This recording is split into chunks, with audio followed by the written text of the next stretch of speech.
తెలంగాణ రాష్ట్ర మంత్రి కొండా సురేఖ నాపై చేసిన ఆరోపణల్లో వాస్తవం లేదని గీసుకొండ ఎంపీపీ భీమగాని సౌజన్య అన్నారు. కొండా సురేఖ మురళిల ఇలవెల్పు అయిన శ్రీ కొండగిరి సాయిబాబా మరియు కోటగండి మైసమ్మ ఆలయాల్లో స్నానం చేసి తడిబట్టలతో నాకు మొరం దందాలతో ఎటువంటి సంబంధం లేదని, చల్లా ధర్మారెడ్డితో లోపాయకారి ఒప్పందం ఏమీ లేదని, పార్టీకి ఎటువంటి ద్రోహం చేయలేదని ప్రమాణం చేశారు. అనంతరం సౌజన్య మాట్లాడుతూ నాపై తప్పుడు సమాచారం ఇచ్చి ఆరోపణలు చేపించిన వారు దమ్ముంటే ప్రమాణం చేసి వారి నిజాయితీని నిరూపించుకోవాలని సవాల్ విసిరారు. ప్రతిపక్షంలో పనిచేయడం జరిగింది. ఎందుకంటే చాలా అవమానాలు ఎదుర్కొన్న చల్లా ధర్మారెడ్డి అనే వ్యక్తి ప్రోటోకాల్ కూడా పాటించకుండా నన్ను అవమానపరిచిండు. నా మీద ఎస్సీ ఎస్టీ కేసులు పెట్టిండు, నా భర్త మీద పెట్టిండు, నా మీద అవిశ్వాసం పెట్టించిండు.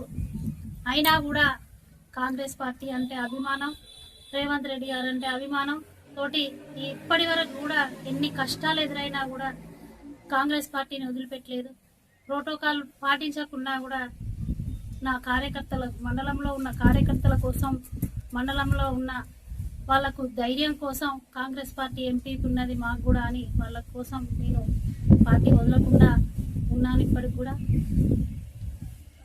కానీ నిన్న మా సురేఖ మేడం గారు నా మీద ధర్మారెడ్డి తోటి కుంటలు చెర్లల్లో దందా చేసింది, మొరం దందా, డబ్బులు తీసుకున్నదని మాట్లాడడం చాలా బాధాకరం. ఎందుకంటే కాంగ్రెస్ పార్టీని పట్టుకొని నమ్మకంగా పనిచేసినాం. నాలాంటి వాళ్ళ మీద మేడం ఇలాంటి ఆరోపణలు చేయడం సరికాదు. సామాన్య కార్యకర్త కూడా నమ్మకం కోల్పోతూ ఉన్నారు. దీన్ని బట్టి చూస్తే మేడం ఏ పార్టీలో ఉంటే వాళ్ళు వైఎస్ఆర్లో ఉంటే వైఎస్ఆర్కి, టీఆర్ఎస్ పోతే టీఆర్ఎస్కి, తర్వాత కాంగ్రెస్ పార్టీకి వస్తే కాంగ్రెస్ పార్టీకి. అంటే నేను ఈ పార్టీలని కాదు, నేను కొండా మురళి మనిషిని చెప్పి నేను వాళ్ళతో పాటు ఎటు వెళ్తే అటు నేను పార్టీ మారడం జరిగింది. మేడం ఇలా మాట్లాడినందుకు మాకు చాలా బాధాకరం. ఎందుకంటే ఆమె మినిస్టర్ హోదాలో ఉన్నది, నేను ఒక మండల స్థాయి ఎంపీగా ఉన్నా. వాళ్ళు పెద్దవాళ్ళు, నేను చాలా చిన్నవాళ్ళు. మేడం అంటే గౌరవం ఉంది, సార్ అంటే గౌరవం ఉంది. కానీ నిన్న మాట్లాడిన మాటలు చాలా ఇబ్బందికరంగా అనిపించినాయి. మేడం మాట్లాడిన వెంటనే మేము వెళ్ళి వాళ్ళు నమ్ముకున్న దేవుడు, వాళ్ళు కట్టించిన గుడి కోటగండి మైసమ్మ తల్లి దగ్గర తడిబట్ట స్నానం చేసి అక్కడ నేను ఏ తప్పు చేయలేదు, ధర్మారెడ్డితోటి నాకు ఎటువంటి డబ్బుల విషయంలో కానీ మొరదంద విషయంలో కానీ సంబంధం లేదని నిన్న అక్కడ దేవుడి దగ్గర ప్రమాణం కూడా చేయడం జరిగింది. ఇలాంటి అధికార పార్టీలో కాకుండా ప్రతిపక్షంలో ఉన్నప్పుడు కూడా అవమానాలు ఎదుర్కొన్నాం. సరే, ఇప్పుడైనా కాంగ్రెస్ ప్రభుత్వం వచ్చింది, 10 సంవత్సరాల బట్టి కష్టపడతాను, ఇప్పుడైనా మా జీవితాలు బాగుపడతాయి, ఇప్పుడైనా ధైర్యంగా ఉంటాం. మాకు పెద్ద పెద్ద లీడర్లు ఉన్నారు, మినిస్టర్లు ఉన్నారు, మాకు ఎమ్మెల్యేలు ఉన్నారు, మా ప్రభుత్వం ఉన్నది, ఇప్పుడైనా మేము ధైర్యంగా మేము ఉంటాము. మా కార్యకర్తలకు అంటే మాకు నమ్ముకున్న కార్యకర్తలకు న్యాయం జరుగుతుందని చెప్పి మేము భావిస్తున్నాం. కానీ మేడం ఇలాంటి ఆరోపణలు చేసినందుకు మాకు చాలా బాధ అనిపించింది.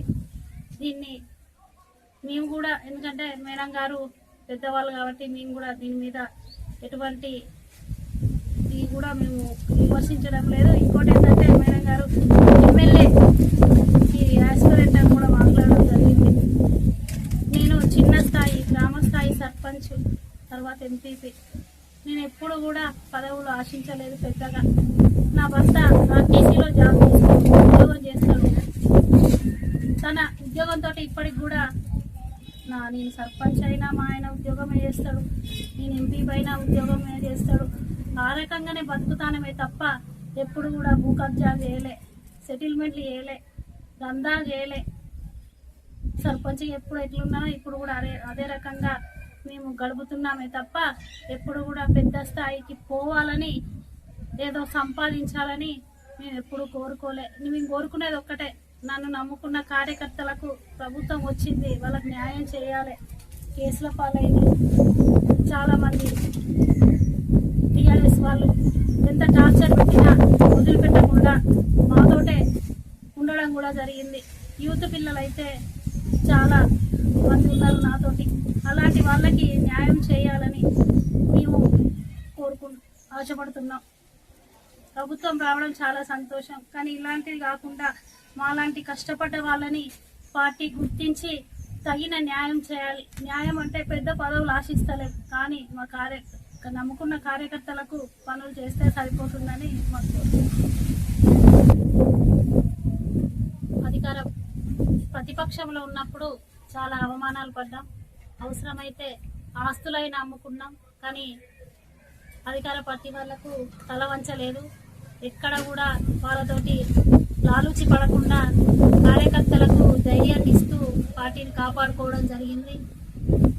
మరి ఈరోజు అధికారం వచ్చింది, మాకు న్యాయం జరుగుతుంది, మా బతుకులు బాగుపడతాయి అని అనుకున్నాం. కానీ ఇప్పుడు కూడా అదే పరిస్థితి ఉండడం వల్ల చాలా బాధ అనిపిస్తుంది. అదే ఉద్యోగం, అదే పరిస్థితి. మాకు ఇప్పటికైనా మా కార్యకర్తలకు న్యాయం జరగాలి, న్యాయం జరగాలి. కాంగ్రెస్ పార్టీలో ఉన్న వాళ్ళు గుర్తించి, రాష్ట్ర నాయకులు కానీ జిల్లా నాయకులు కానీ గుర్తించి, ఇప్పుడు వరంగల్ జిల్లాలో ఒక్కదాన్నే ఎంపీ ఉన్నా నేను.